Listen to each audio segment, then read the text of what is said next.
Тони Джа әлемге әйгілі тай актері және жекпе-жек шебері, каскадер, режиссер және жекпе-жек хореограф. Экшн аңыздарынан шабыттанған Джа өз өмірін муай-тай деген атпен белгілі муай-тай спортына арнады және Азия киносында да, Голливудта да табысқа жетті. Таиландтың ішкі аймағынан келген қарапайым жігіттің халықаралық дәрежеге қалай қол жеткізгенін біздің жаңа бейнемізде көресіздер. Тони Джа ең жақсы тай кино жұлдызы қалай өмір сүреді және миллиондарын қайда жұмсайды. Тони Джа, оның шын аты Пан Йом Ирам, 1976 жылы 5 ақпанда Таиландтың солтүстік шығысында Камбоджамен шекараға жақын Сур-Ин провинциясында дүниеге келген. Болашақ актердің ата-анасы Ахмер Суай халқының өкілдері Рин Сайп Эч пен Тонги Ярам өмір бойы піл өсіріп, күріш өсірді. Джаның екі әпкесі мен ағасы бар. Әлі өте кішкентай кезінен Тони Джа тамаша секіру қабілетін көрсетті және ол бірге өткізген пілдердің балалары. Оның барлық бос уақыты оның дағдыларын дамытуға көмектесті. Бала олардың арқасында секірді, ал жануарлар өсіп келе жатқанда оның секірулері жоғарырақ болды. Әр түрлі спорт түрлеріне, оның ішінде баскетболға да қызығушылық танытты. Оның жекпе-жек өнеріне деген қызығушылығы Брюс Ли, Джеки Чан және Джет Лимен бірге түсірілген экшн фильмдерінің арқасында пайда болды. Алайда оның туған провинциясында кинотеатр болмаған. Сондықтан бала ғибадатхана жәрмеңкелерінде фильмдер көру және әкесінің күріш алқабында жаттығатын барлық әдістерді жаттау үшін шамамен 10 километр жол жүруге мәжбүр болды. Артынша актер Ли мен Чанның жұмысы оны сұлулық пен қаһармандықпен таңғалдырғанын, сондықтан ол сол шеберлік деңгейіне қол жеткізгісі келетінін айтты. Сондықтан еңбекқор тай күш-жігерін де уақытында аямады. Тәулігіне 8 сағат жаттығып, өзінің пұттары сияқты барлық қимылдарды орындай алды. 10 жасында Пан Йом жергілікті ғибадатханада муай-тайды жаттықтыруды бастады. Әкесі ұлының хоббиіне қарсы болды, бірақ Тони өз ұстанымында тұрды. Және тіпті әкесі оған сүйікті ісімен айналысуға рұқсат бермесе, өз-өзіне қол жұмсауға уәде берді. Ер адам ұлының таңдауымен келісімге келуге мәжбүр болды. Және көп ұзамай ол оны өзі жаттықтыра бастады. Өйткені ол бұрын тай боксына қызығушылық танытқан және басқа да жекпе-жек түрлерін үйреніп, бірнеше жарыстарда жеңімпаз атанған. 15 жасында Тони Джа өзінің басты ұстазы және тәлімгері, жекпе-жек хореографы және режиссер Пан Ратрикамен кездесті. Дегенмен жігіт бастапқыда түсірілім алаңында қарапайым тапсырмаларды ғана орындады. Мысалы, экипаж мүшелеріне су жеткізу және режиссердің үстіне қолшатыр ұстау. Көп ұзамай ол өзінің қабілеттерімен Ретти Крайдың назарын аудара алды. Және режиссердің арқасында ол алдымен жергілікті экшн фильмдерді түсіруге қатысты. Содан кейін Маха Сарахам провинциясындағы дене шынықтыру университетінің колледжіне оқуға түсті. Ұзындыққа және биіктігі секіруді, гимнастика мен қылышпен күресуді үйренді. Бакалавр дәрежесін алғаннан кейін жігіт үйіне оралып, Ретти Краймен бірге каскадерлер тобында жұмыс жалғастырды. Көп ұзамай ол Гонконг актері Сам Маху дубляжымен энергетикалық сусының жарнамасымен түсіруге қатысты. Онда ол ерекше трюк жасауы керек болды. Пілдің азуын ұстап арқасында аударылды. Хунг пен пропорцияда ұқсастыққа жету үшін оған бірнеше жастық қоюға тура келді. Сонымен бірге актер батыстық аудитория үшін көбірек резонанс тудырған Тони Джа атын таңдады. 90-шы жылдары ол Сақина патшасы, рухани қастандық, салқынмылдық пен полиция және жауынгер шайқасы фильмдерінде жұмыс істеді. Ал 1997 жылы тәжірибелі каскадер Голливудтың Mortal Kombat 2 жою ғылыми фантастикалық экшн фильмде Рубин Шу үшін дубль түсіруге шақырылды. Джа өзінің дене бітіміне және әртүрлі жекпе-жек стильдерін білуіне байланысты бұл жұмысқа өте ыңғайлы болды. 2001 жылы Джа Пан Ретти Крайдың келесі экшн фильмі Муай-тай өлтіруші фильмде басты рөлді сомдады. Сонымен қатар осы кезеңде Тони мен Панна Муай-тайдың ізашары болып табылатын Муай боран стиліне қызығушылық танытты, және ол туралы фильм түсіру үшін шамамен 4 жыл жаттығуға арнады. Нәтижесінде Ритти Край өз шәкіртінің барлық мүмкіндіктерін көрсететін қысқа метражды фильм түсірді. Туындыны алғаш көрсеткен көрермендердің бірі Тай продюсері және режиссері Прача Пинякую болды. Ол талантты жас жігітті қатты қызғады. 2003 жылы Джаның мансабы бетбұрысты кезең жетті.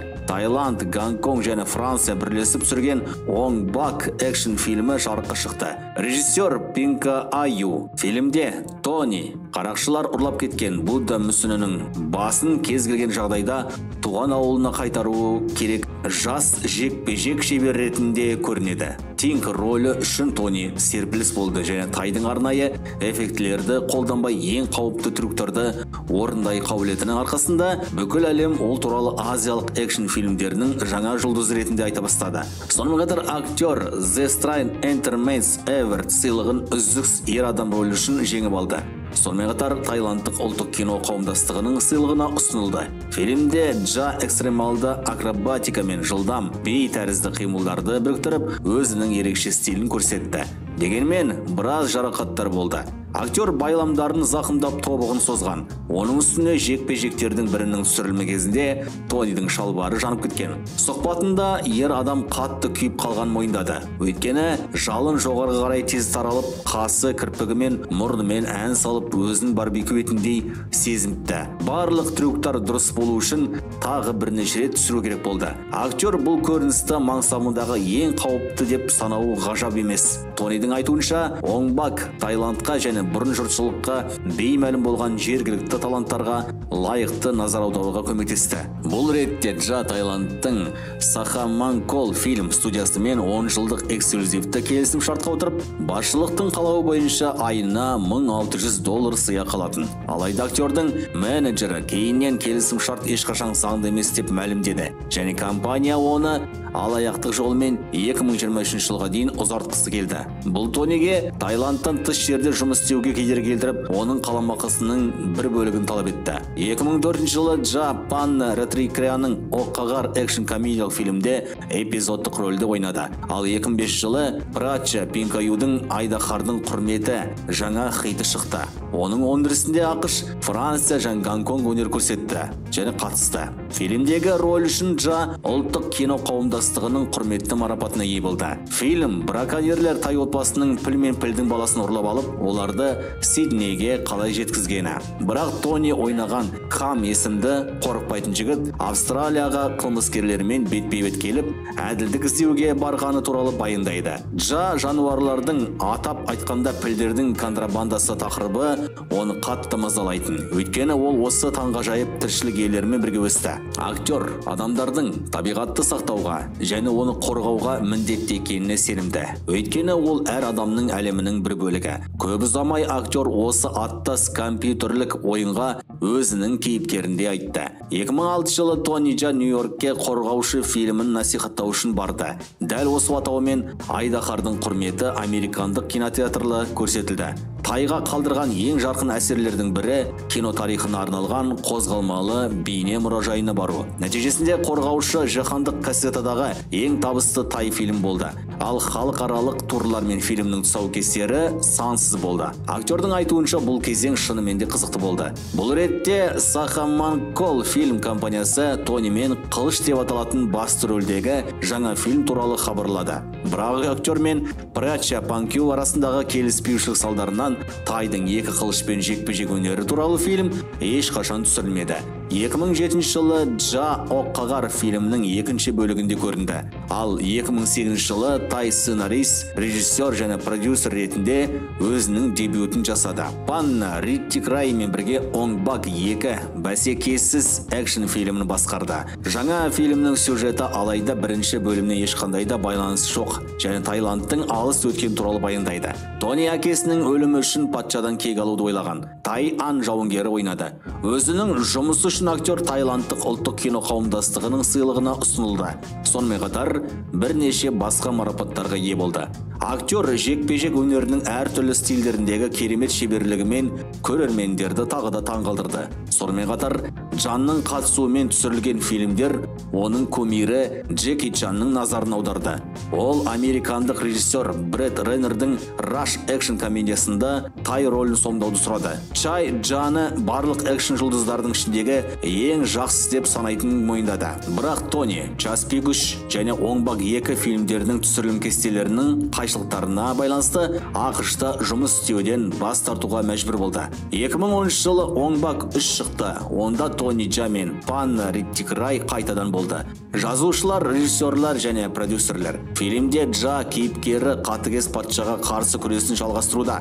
Бірақ бұл жолы авторлар жекпе-жек өнерін емес, драмалық құрамдас бөлікке назар аударуды шешті. Рас, көрермендер бұл экспериментті бағаламады. Дегенмен, оның фильмдегі ролі Тониге Довилс Asian Films фестивалінде жүлдеге үміткер болды. Сондай-ақ 2010 жылы Тони кенеттен киноиндустрияны тастап, Сурендегі храмдардың бірінде Будда монахы болуға шешім қабылдады. Алайда ол монастырда ұзақ тұрмады. 2012 жылдың мамыр айында Тони көп жылдар бойы кездесіп жүрген Пьяр Ат Чоттиваттан Анотқа үйленді. Кейін ерлі зайыптылардың 2 қызы болды. Содан кейін Джа тағы да Пратча Пинкаю және Панна Риттик-Рай режиссерлермен бірігіп, 2013 жылы Айдахардың құрметі 2 экшн фильмде басты рөлді сомдады. Онда оның кейіпкері сүйікті пілді іздеуді жалғастырды. Фильмдегі рөлдердің бірін тағы да бір тай жекпе-жек жұлдызды Ян Ин Висмитан анда ойнады. Кейінірек шынайы жекпе-жек стилін ұнататын актер кабельдер мен компьютерлік графиканы шамадан тыс пайдаланудың салдарынан фильмнің шынайылық жағынан көп нәрсе жоғалтқанын мойындады. Сондай-ақ 2013 жылы Джа Дольф Лундгренмен бірге вестерн тай комедиясын түсіре бастады. Бірақ фильм аяқталмай қалды. Сонда да Тони өзінің кумирлерінің бірімен тағы да жұмыс істей алады. 2014 жылы Құл саудасы криминалдық триллер шықты. Онда кейіпкеріміз қыздарды құлдыққа ұрлау ісіне қатысқан детектив кейпінде пайда болды. Жетекші актерлар Джа мен Лундгреннің салмағы мен бойының айырмашылығында қарамастан Тони тамаша хореографияны жеткізе алды. Сұхбаттарының бірінде актер жекпе-жек сахналарында қоюдағы ең бастысы кейіпкерлердің барлық қимыл қозғалысының ой елегінен өткізіп, барлық шынайы көрінетініне қол жеткізу екенін айтты. Сонымен бірге Майкл Джей Уайтпен бірге жекпе-жекті әзірлеуге 4 күн қажет болды. Бірақ Дольф Лундгренмен репетицияға бірнеше апта кетті. Бірде Дольф өзінің физикалық күші мен Джаның акробатикасын үйлестіру қиын болған туралы естеліктермен бөлісті. Сондықтан жекпе-жек көріністерін түсіруге 1 аптаға жуық уақыт кетті. Оған қоса актер тайдың дәл соққыларынан көптеген көгерген жерлерді алды. 2014 жылы актер басты кейіпкердің тәлімгер ретінде кикбоксшы Кегалу экшн спорттық фильмнің түсіріліміне қатысуға келісті. Бірақ көп ұзамай жоспарлау қақтығыстарына байланысты жобадан шығып қалды. Нәтижесінде оны Жан-Клод Ван Дам ауыстырды. 2015 жылы Тони ақыры Голливудта өз шеберлігін көрсете алды. Джеймс Ванның Форсаж 7 криминалдық триллері жарыққа шығып, $190 миллион бюджетке қарсы әлемдік прокатта шамамен $1,5 миллиард жинап, блокбастерге айналды. Актердің шағын рөлге ие болғанына қарамастан, оның керемет трюктары бүкіл әлемнің назарын аударды. Кейіннен Тони өзінің әрқашан Форсаж сериясының динамикалық және қызықты фильмдерінің жанкүйері болғанын және әзіл мен әрекеттің тамаша қоспасы оны әрқашан қуантатынын айтқан. Актер бұл фильмнің Голливуд кинематографиясындағы дебюті болғанына қатты қуанды. Бірақ түсірілімнің әрбір күні ол үшін өте қызықты екенін мойындады. Айтпақшы, Форсаж 7 фильмде жұмыс істеп жүргенде Тони мен Вин Дизель дос болғаны сонша, олар бір-біріне отбасы мүшелеріндей қарай бастады. Алайда фильмнің Таиландта шығуына дерлік тыйым салынды. Саха Манкул фильм компаниясы Тони Джамен бірнеше 10 жылдық келісім шарты бар екенін, ол Голливуд фильмнің түсіріліміне қатысу арқылы оны бұзғаны мәлімдеді. Таиландық компания $49 миллион көлемінде шағынды өтеуді және Форсаж 7 фильмін елде жалға беруді тоқтатуды талап етті. Бірақ бақытымызға орай сот бұл талапты қанағаттандырмады. Сол 2015 жылдары актер тағы да Қытай Гонконг экшн фильмдерде түсе бастады. Джа бір кездері оны экшн көріністерінен басқа қызықты сюжеті мен күрделі актерлік қиындықтары бар фильмдер қызықтыратынын мойындады. Ал тағдыр жұлдыздары 2 дәл солай болып шықты. Айтпақшы, сондықтан да Саха Манкол фильм компаниясымен келісім шарт ресми аяқталғаннан кейін 2013 жылы актер халықаралық кинематографияға көңіл бөлуді ұйғарды. Бюджеттің жоғары деңгейі, жабдықтың сапасы, түсіру топтары мен сценарийлер Тониге ауқымды және қызықты фильмдер жасауға көбірек мүмкіндіктер береді. Сонымен қатар, оған экшн мен актерлік ойынның органикалық үйлесімі бар фильмдерге ойнауға мүмкіндік береді. 2016 жылы Майкл Джей Уайттың «Никогда не сдавайся» экшн спорттық фильмде эпизод рөлде пайда болды. Сол уақытта Тони әлемдік үстемдік экшн триллерінде басты рөлді сомдап, тағы да Вин Дизельмен бірге жұмыс істеді. Қос алқы рөлдереді. Актердің айтуынша, ол әріптестерімен тамаша уақыт өткізген. Фильмді түсіру оған үлкен рахат әкелген. 2017 жылы кейіпкеріміз қытайлық қысқаметражды жекпе-жек өнерінің сақшылары фильмде басты рөлді сомдады. Сонымен қатар Парадокс драмалық экшн фильмінің түсіріліміне қатысты. 2018 жылы Тройная угроза қылмыстық экшн фильмінің премьерасы өтті. Онда Джа, Юка, Джуи, Скотт Эдкинс және Майкл Джей Уайт сияқты әйгілі жауынгерлермен бірге экранға шықты. Актер сонымен қатар Қытай Гонконгтық Мастер Z фильмін ойнап шықты. 2020 жылы Джа Пол Андерсонның Монстр аңшысы фантастикалық экшн фильмде басты рөлдердің бірін ойнады. Онда Милла Йововичпен бірге жұмыс істеді. Тони ең қауіпті құбыжықтар мекендеген параллель әлемде аман қалуды үйренген батыл аңшы ретінде пайда болды. Сол жылы актер өзінің әріптесі Николас Кейдж болған Джуи Джуитси жер үшін шайқас қиял ғажайып экшн фильмде басты рөлді сомдады.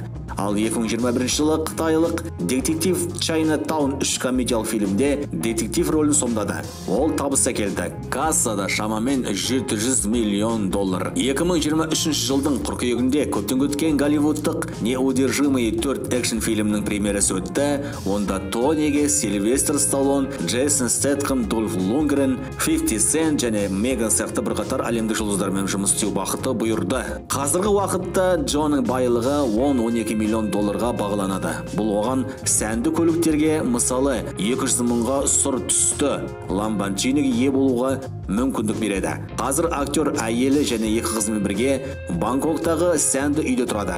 Ол күнделікті жаттығуларға және жауынгерлік дағдыларды шыңдауға қажетті барлық нәрсемен жабдықталған. Сонымен қатар, Тони 2 пілді үй жануарлары ретінде ұстайды. Тіпті оларды мініп үйретуді де біледі.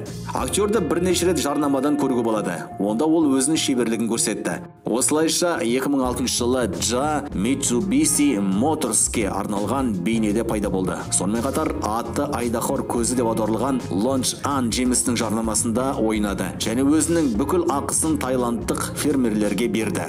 Бірақ актер туған ауылын ұмытпайды. Жергілікті тұрғындар әйгілі Тайдың Суренге жиі келіп, мектептер мен ғибадатханаларға қомақты қаржы бөлетін айтады. Сондай-ақ Тони ата-анасына 2 қабатты зәулім үй салып берді. Оған шамамен $300 мың кетті. Тони Джаның табысты мансабының арқасында муай-тай басқа елдерде танымал болып келеді. Мысалы 2019 жылы Үндістанның Керала штатында муай-тай қауымдастығы ұйымдастырған чемпионат өтті. Оған 350-ден астам спортшы қатысты. Джаның 3 метр биіктікте секіру және керемет жеткізу қабілеті таңқаларлық емес. Ағашты сындыратын күшті соққылар бүкіл әлемдегі көптеген жастарды шабыттандырды. Ал муай-тай өнерін мінсіз меңгерген кейіпкеріміз таэквондо мен ушудан қара белбеулердің иегері. Айтпақшы, жауынгердің бойы 168 см, салмағы 62 келі. Джа, тай және кхмер тілдерінде сөйлейді. Бірақ ол халықаралық жобаларда жұмыс істеп жүріп, ағылшын тілін үйрене бастады. Тайдың Джейсон Стэтхэм және Скотт Эдкинспен дос екені белгілі. Актердің сүйікті фильмдердің бірі Рейд қылмыстық экшн фильмінде және Джа Брюс Лимен бірге түсірілген Айдаһарға кіріңіз фильмін жекпе-жек туралы ең жақсы фильм деп санайды. Ол сондай-ақ супер қаһармандар туралы фильмде ойнағысы келеді. Қалай ойлайсыз, Тони Джа Голливуд блокбастерінде ойнайды ма?